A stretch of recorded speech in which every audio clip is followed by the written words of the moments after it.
اللہ الرحمن الرحیم۔ حضرت صالح اور اونٹنی۔ یہ وہ زمانہ تھا جب عرب میں قوم سمود کا ڈنکا بجتا تھا۔ یہ لوگ زیادہ تر کھیتی باڑی کرتے تھے۔ اللہ تعالیٰ نے ان کی زمین کو بڑی زرخیزی عطا کی تھی۔ مٹی میں بڑی طاقت تھی، فصل خوب ہوتی تھی، پانی بھی بہت ملتا تھا، لیکن کنویں کھودتے تھے۔ دراصل یہ اپنے وقت کے بہترین انجینئر تھے۔ ان کے محلات، قلعے اور مکان ان کے ہنر کا منہ بولتا ثبوت تھے۔ میدانوں میں بڑے بڑے محل تو ہر زمانے میں بنائے جاتے ہیں، لیکن قوم سمود کا حیران کن ہنر پہاڑ تراشنا تھا۔ یہ لوگ کسی مناسب پہاڑ کا انتخاب کرتے، پھر اسے تراشنا شروع کر دیتے، یہاں تک کہ پہاڑ میں مکان بنا ڈالتے۔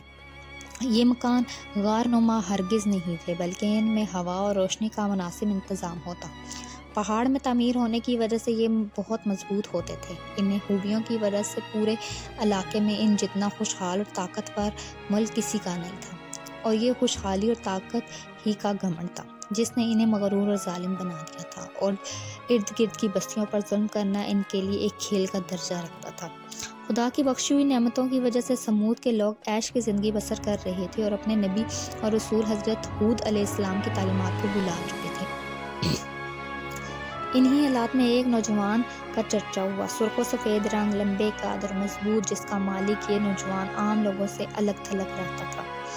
اسے اپنے زمانے کی فضول رونقوں سے کوئی دلچسپی نہیں تھی۔ اسے بت قدوں میں رکھے ہوئے بتوں سے بھی سخت نفرت تھی۔ لوگ اس کی زبان سے بتوں کے متعلق نفرت کے کلمات کئی دفعہ سن چکے تھے، لیکن اس کی شرافت اور دیانت کی وجہ سے اسے کچھ نہیں کہتے تھے۔ اس نوجوان کا نام صالح تھا، ایک معزز قبیلے کا باوقار شخص جسے بعد میں اللہ نے اپنا نبی بنایا۔ حضرت صالح علیہ السلام نے شہر کے بڑے بڑے لوگوں کی دعوت دی۔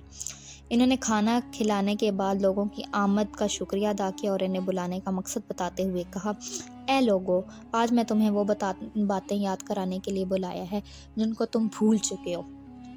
مجھے علم ہے کہ تم اس بات کا انکار نہیں کرتے کہ اللہ ہی نے تمہیں اور تمہاری زمین کو بنایا ہے، لیکن اس کے باوجود تم اس کی عبادت کر کے بجائے جھوٹے خداؤں کے سامنے جھکتے ہو۔ اے میری قوم کے سردار، یہ گمراہی چھوڑو، ایک اللہ کی عبادت کرو، وہی تمہارا اصل رب ہے۔ اسی سے اپنے گناہوں کی معافی مانگو اور سرکشی کا رویہ چھوڑ دو۔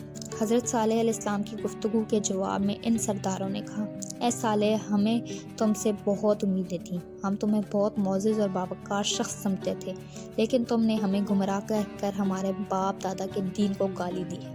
تمہاری کوئی بات ہماری سمجھ میں نہیں آئی، آخر ہم ان خداؤں کی پوجا کیوں چھوڑ دیں جن کی ہم کو ہمارے باپ دادا پوجتے رہے ہیں؟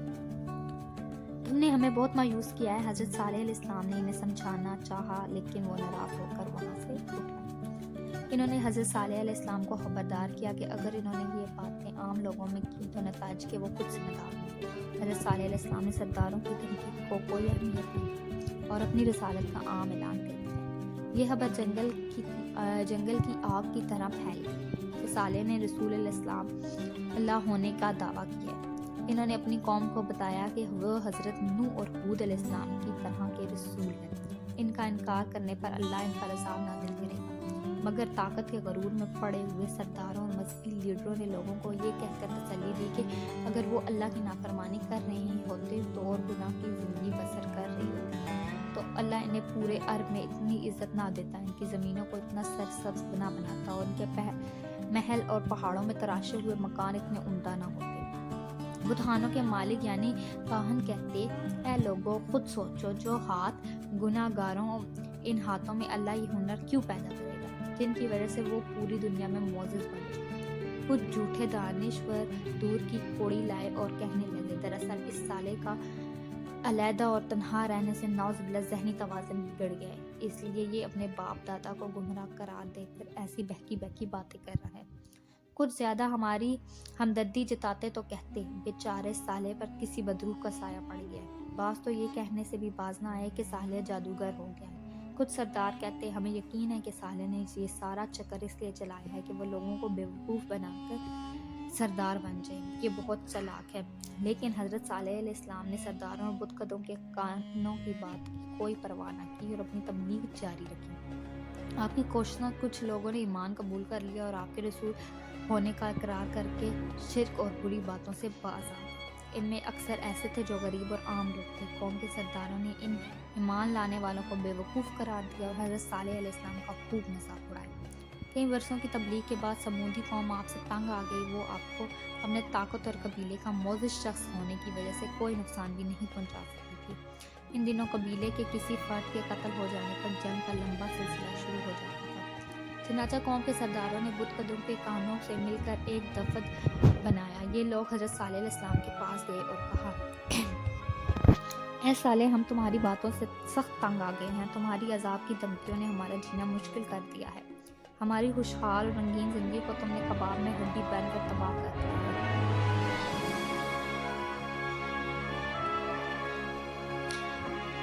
اس موقع پر ہم تم سے صاف صاف باتیں کرنا چاہتے ہیں، وہ یہ کہ تم کوئی معجزہ دکھاؤ۔ اگر تم نے ایسا کر دیا تو ہم تم پر ایمان لیں۔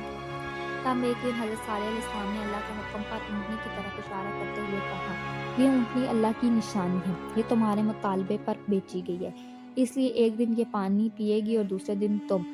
اگر اس اونٹنی کے بارے کہ تم نے کنویں سے پانی حاصل کرنے کی کوشش کی یا اس اونٹنی کو نقصان پہنچایا تو تم پر اللہ کا عذاب آ جائے گا۔ قوم کے سردار بہت ڈرے۔ وہ کچھ عرصہ تو حضرت صالح علیہ السلام کے کہنے کے مطابق اس پابندی پر عمل کرتے رہے، لیکن جلد ہی ان کا صبر ختم ہو گیا۔ انہیں اپنا یوں پابند ہونا ایک آنکھ نہ بھایا۔ وہ اونٹنی کو اپنی چراگاہوں میں چرتا دیکھتے تو سخت غصہ کھاتے۔ آخر دو مال اور امیر عورتوں نے دو آدمیوں کو تیار کیا، انہیں اپنی دولت کا لالچ دیا اور انہیں کہا کہ وہ اللہ کی نشانی اس اونٹنی کو ہلاک کر دے۔ یہ وہ دو آدمی اچھی طرح جانتے تھے کہ وہ ایک بہت ہی خوفناک کام کرنے کا ارادہ کر رہے ہیں۔ وہ پہلے تو خوفزدہ ہوئے مگر لالچ اور دوسرے لوگوں کے کہنے پر تیار ہو گئے۔ ان آدمیوں نے مضبوط منصوبہ بنایا کہ وہ اونٹنی کو اس دن ہلاک کریں گے جب اس کے پانی پینے کا دن ہوگا۔ چنانچہ اگلے ہی دن وہ کنویں کے پاس جا کر چھپ گئے۔ ان کا پروگرام تھا کہ یہ جیسے ہی اونٹنی کنویں کے قریب آئے گی وہ اس پر حملہ کر کے اسے مار دیں گے۔ انہیں زیادہ انتظار نہ کرنا پڑا۔ اونٹنی لمبے لمبے ڈگ بھرتی کنویں کے قریب آئے۔ دونوں ظالم چپکے سے کنویں کی اونٹ سے نکلے اور اونٹنی پر حملہ آور ہو گئے۔ ایک نے تلوار کا وار کر کے اس کی کونچیں کاٹ دی اور دوسرے نے آگے بڑھ کر اس کی گردن پر نیزہ مارا۔ بیچاری اونٹنی زمین پر گر پڑی۔ بے قصور اونٹنی کو زمین پر تڑپتے دیکھ کر دوسرے لوگ بھی پہنچ گئے۔ یہ لوگ چھپ کر یہ سارا منظر دیکھ رہے تھے۔ انہوں نے جب یہ دیکھا تو کہ اونٹنی پر حملہ کرنے والوں کو کچھ نہیں ہوا تو ان کا بھی حوصلہ بڑھا۔ وہ بھی اپنا غصہ اتارنے پہنچ گئے اور وہ سب مل کر اونٹنی کو مار رہے تھے۔ اونٹنی کو مارنے والوں کو رشوت دینے والی عورتیں بھی یہ منظر دیکھ رہی تھی۔ ان سب نے خوشی کے نعرے لگائے اور حضرت صالح کا مذاق اڑایا۔ وہ کہہ رہے تھے کہ اے صالح، ہم نے اللہ کی نشانی اونٹنی کو قتل کر دیا ہے اور ہمیں کچھ نہیں ہوا۔